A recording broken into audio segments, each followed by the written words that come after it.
Welcome back to the Alex Jones Show. I'm David Knight on this Tuesday, January 17th, 2017. Joining us now is James Okeefe with Project Veritas. Yesterday, we showed part one of his investigation.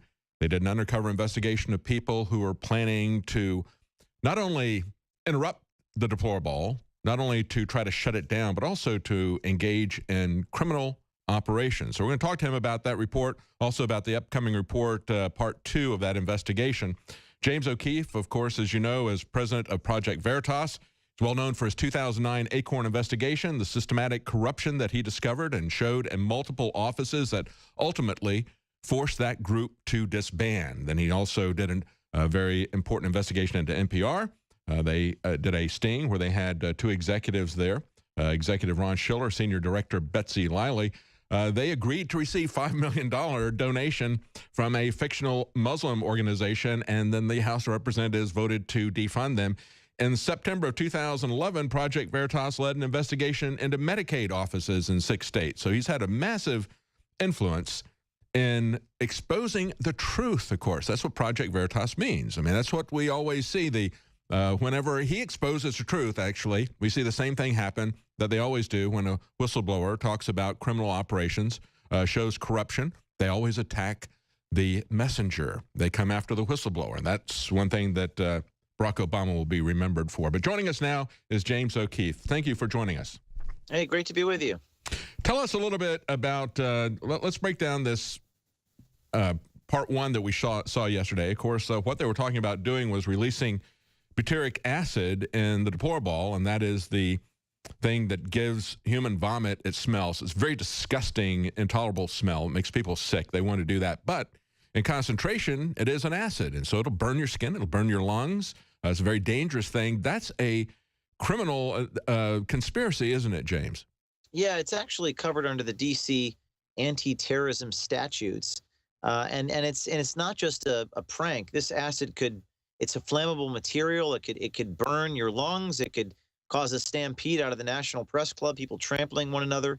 It's considered terrorism, and we took the footage to the FBI. They had the video. They had these people's names and numbers. They had their last names. When we took this footage to them, they thanked us and said they were going to be launching an investigation. And they also said they wanted to set off the sprinkler systems and get people wet. It's going to be cold outside. They want to do as much harm physically to people as possible.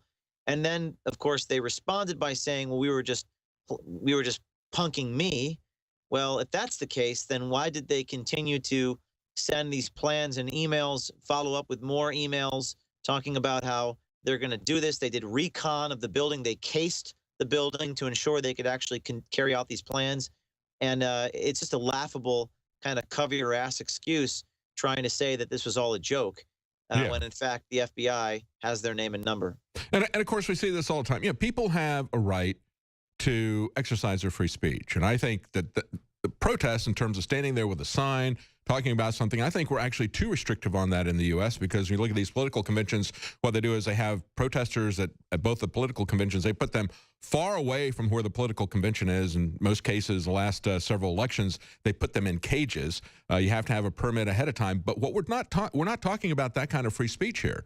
We're talking about people who are being paid to agitate. And we have seen this in the run-up to the election, that they get violent with people, that they instigate violence. And then, of course, that violence is blamed on Donald Trump or on Trump supporters and not on the people who go there as paid agitators. Washington Times has a story today that's on the Drudge Report talking about how they're going to pay people up to $2,500. They say, hey, we'll pay you $50 an hour. We want you to do 6 events a year, so forth and so on. I mean, this is, and we know we've seen George Soros involved in it. But when you're talking about stampeding, it's very important what you said there. It's trying to stampede people out of a venue like that. That is a very dangerous situation. We've all known of situations, just look at Black Friday at Walmart, people that get trampled and injured at Walmart. But this is trying to create a situation like that, trying to create something where people get trampled at a massive crowd, like a concert or something like that. It's going to be a large number of people, and they're trying to do something that is very dangerous to people. It ought to be a crime. Yeah, it is a crime. It's considered under the anti-terrorism statute. You have the statute up in front of you there, but it's punishable by a 5-year prison sentence and significant fine. We have another video coming out here momentarily that will show not just the butyric acid aspects, but they're also going to try to shut down the railroads. And they're Wow. going to try to disrupt public transportation. And these groups, this is not just an isolated group. This anti-fascist league works with a bunch of different other groups. The League of Conservation Voters in California, Workers of the World Party. And by the way, it's kind of ironic that the anti-fascists are planning on gassing people. I mean, I hate to make a joke, Yeah. but in the HVAC system, it's just bizarre. And as you see there on the screen, this guy named Scott Green had these planning meetings inside of a house where he's talking about the people that were intimately involved in the top secret plan. He's referring to our journalist. The media right now is trying to make this whole thing out to be like it's just a joke. They were playing me. I was inciting them. I didn't say a word, not a word about any of this stuff. We were there to listen. And one of our people did get compromised and did get found out. But we had more people who were on the inside. And they were telling us all these plans, and we just listened. And then they sent a follow-up email on January 21st and said, quote, the recon went pretty well. We left with confidence that we can accomplish our objective with no negative consequences for our side, CCing our journalist. So their excuse that they were playing along turns out to be a total fraud. There you have it right there. Scott Green CCing our journalist on that. God, your producers are great, by the way. That was fast. Yeah, they are fast. CCing our journalist, Tyler. We use the name Tyler, and it's in one of the email addresses. So there it is. Tyler Marshall, 1992, was our journalist playing that role. And why would he be sending emails to the entire group? If they were really counter-stinging us, they would have immediately told people that they caught us or put the video out like they did in another occasion. So I'm really disgusted by, again, the mainstream media trying to bury this. But the good news is we have another video coming out here momentarily that shows their plans to and hopefully people get arrested, because we wouldn't want this to actually happen on Thursday. Absolutely. And you're not the, we also had another recording. Then it was not as detailed as your undercover investigation, but it was somebody at a meeting where they're talking about similar types of things. So we see that. We see these ads going other places, and yet when you expose it, we're just joking, or you're the problem. As I said before, They always come after the whistleblower and make you the issue, just as they did with Hillary Clinton's emails. It wasn't a problem what we learned about Hillary Clinton. It wasn't a problem what we learned about the DNC. It was who exposed that. That's what they do every time this stuff comes out. Yeah, that's what Alex and I talk about all the time. It's the pick the target, freeze it, personalize it, polarize it. I just got a question asked by Snopes.com. I mean, ridiculous. I mean, this. By the way, we're talking about fake news. Yeah. Snopes. I think isn't Facebook subcontracting with them or partnering with them or something like that. Bethany Palma. This was a few minutes ago. She didn't even ask me about this video. She said back in December, you were exposed by trying to meet with someone. I said, Bethany, why aren't you asking about this video? And back in October, Bethany said, quote, virtually impossible to fact check without complete clips, and quote, out of context remarks. I mean, what's out of context? For you to report that something's out of context, you have to provide your audience the evidence that it's out of context. It's really, I mean, I can't tell you how disgusting and corrupt these people, Snopes.com. Oh yeah. And the fact that Facebook is using them as a substantial source to corroborate information, it's outrageous. But again, the good news is we're going to keep dripping out information, and they can do all the damage control. We release more videotape exposing that they're doing damage control. This is how you have to fight these people. Well, you know, it's disgusting that we have these media guardians, these people are going to be final arbiters of the truth being appointed. And the thing that concerns me even more about that is they've funded now the State Department of all places to be arbiters of what's true and to push back against things. But you're talking about Facebook and Snopes. Of course, I'm sure you're aware of the nasty divorce that happened with the couple that runs Snopes. And literally, as Gerald Celente always called them, prostitute media. We found that they've got as key members of their organization one who's still actively working as an escort, as a prostitute, another who's working as a dominatrix. And so they quite literally are the prostitute media. They will go to the highest bidder. In this particular case, I'm sure they're getting paid pretty well by Facebook. He's got a lot of money. I can't believe how, I mean, I can't believe how fast your producers are when you talk, getting that stuff. That's incredible. Yes, There you have it. And not to scoop myself, but we have people this year. The #1 target of ours is going to be the media. That is the target. They are the ones who elect our politicians. They were actually very ineffective this past year at electing our politicians, but they are the #1 target. If it wasn't for, they do not want to report on the fact that people are going to cause havoc and violence on Thursday and Friday. And if this stuff actually happens, the media is now complicit. This is criminal. Yeah. What the media is doing. It's criminal for them to try to turn it around on the person who's exposing the violence. I say, do your job, Snopes. Call the FBI right now. I'll even give you the names of the people that my lawyer met with and get a comment from them. Are these people being arrested? They're talking about gassing people at the press club. So anyways. Well, that's why it's so important what you're doing, because their narrative is to pretend that there's going to be some kind of spontaneous conflict. And it's who started it? Did that side start it? Did the other side start it? If you show that they've been premeditating this type of activity, then that kind of destroys their whole narrative that, oh, it was the Trump supporters who started this and we were just there innocently standing by. We're going to be right back with James Okeefe, Project Veritas. We're going to talk about part 2 of that undercover investigation. We'll be right back. Welcome back to the Alex Jones Show. I'm David Knight, and we're talking to James Okeefe with Project Veritas. Of course, their website is projectveritas.com. Part 2 of the undercover investigation of people who are plotting to disrupt the Trump inauguration is uploading now, isn't it, James, on your site? It's not quite ready. Yep, I'm looking through my production room. It's exporting and uploading to YouTube and Twitter and Facebook here. And okay. It basically involves, it's going to be out momentarily. It involves a plot to shut down the trains in D.C., to actually commit conventional terrorism, to chain the trains down and punch people in the throat. It's very violent. It's very graphic, and some specific plans on how to shut down transportation systems. I don't know if these guys are going to get arrested, but I hope journalists do their jobs and put pressure on law enforcement agencies for a comment here. I've done everything I can. This is the second installment that we'll be releasing, and it really gets into the weeds. It shows all their planning meetings. It shows phone calls. It shows emails about what they did, what they intend to do. And, you know, when we saw these so-called demonstrations against the Trump rallies, we had situations where ambulances were blocked because of situations that these people created. That is something that affects, you know, people who are in emergency services, as well as the attacks on the vehicles that they blocked, putting paint on them, keying them, attacking people just because they thought they were Trump supporters.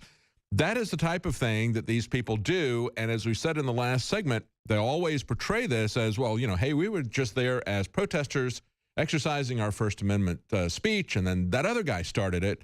And, you know, we don't know who threw the first punch or whatever, but now you see these people ahead of time. That's why it's very important your undercover investigation, because it shows that this was their premeditated intent to create this type of situation, not that it was something that just spontaneously happened as they were exercising their First Amendment rights. Not at all. No, I support strongly the right of people to peaceably demonstrate and voice their opinions and voice their First Amendment rights. That this is not peaceful. This is all illegal, criminal activity, and they're covering and they're lying about it. They're impeaching their credibility when they put out this garbage press release saying that they were playing me. I mean, that is the worst cover your ass excuse I've ever seen. If you're going to counter sting, I'm in the business of stinging people, investigating, going undercover. If you're going to counter sting someone and you're going to do a conspiracy to do it, it would be on one email. We have all their emails, and they continue to CC our undercover reporters even up to the moment this video was released. A month later, they were CCing our undercover reporters about all their specific plans. Wow. So this notion that they're counter stinging me or that I'm inciting the violence is rubbish, and it's I mean, it's laughable that the media is falling for it, but what do we expect? That's why I got to fight them back by dripping out videos until they're shamed into covering it. I think things are going to change with the new Attorney General. I think Senator Sessions, when he becomes Attorney General, is going to have a very different approach to this than we've seen from Eric Holder and from Loretta Lynch, who basically have looked the other way as we see these acts happen. I mean, they looked the other way when we had video that exposed the new Black Panthers intimidating people at voting booths. They don't, you know, their investigation into crimes is unbelievably political. But I think that they're going to take this very seriously in the next administration, which will only be a short time after these events that they're planning. So I think it's going to be a very dangerous thing for them to continue to go ahead with these events. Hopefully, you exposing this will stop these things from happening. But still, for them to plan it is a crime. To conspire to commit a crime is a crime in and of itself. It's very important. It's very important, and I don't think they're going to stop doing it. I think they are immune from accountability, and there's a hubris because they've been getting away with it for years. I mean, I've spent years under the thumb of my government. I have been mistreated by my government. I have been subpoenaed. I have been issued criminal grand jury subpoenas. I've been investigated. I've been sent to prison for bringing a camera into a federal building with my real driver's license. Okay, journalism has been made criminal in this country, and I think things will change. But I'll always be a guerrilla because I still have to fight these forces, these mainstream media forces that seek to deprive people of information. I still have to fight an uphill battle, and as long as I have to do that, we have to play these games, which I shouldn't have to play, where when they issue a response, I have to issue a little bit of information, trickling it out, showing they lied about that. This is what we have to do, and we're going to continue to do it. Look at the video. It's out in a few minutes on Project Veritas. I know you've got to go soon. Do you have, can you stay with us a little bit into the next segment? I got to run because I got to get this video out. All right, I understand. So you can look at that video. You can find that at projectveritas.com. Thank you so much for joining us, James Okeefe. We'll be right back.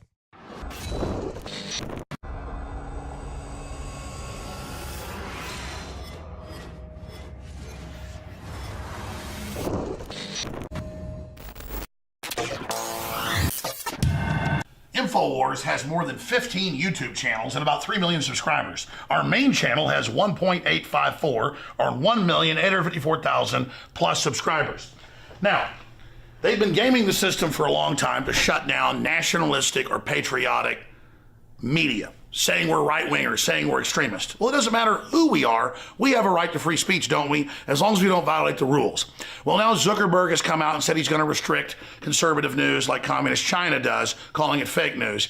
And Google, that owns YouTube, has announced, and they've done it now 2 weeks ago, that they're going to basically make you click the bell in your notifications. We're going to show you how to do that, or you won't get all the channels that you've subscribed to, and you won't get the videos. Now, why are they doing this? It's more than just censoring. They want you to see the videos that they feed you below and beside the videos you're looking at that are corporately sponsored so they make more money. They're taking the you out of YouTube. So we're in this information war, and it's more important than ever that you promote the videos, that you like the videos, and that you send them on to others. Because the answer to the attempt to shut us down and restrict free speech that's openly now happening is for us to redouble our efforts. We're winning the culture war as true classical liberals that made this country great. We're restoring the Renaissance. So again, if you want to get our videos, so you can make your decision whether you want to see them or not. After all, that's why you subscribed. YouTube's had this since they started 12 years ago or whatever it was. And they're fundamentally changing it so you don't get it.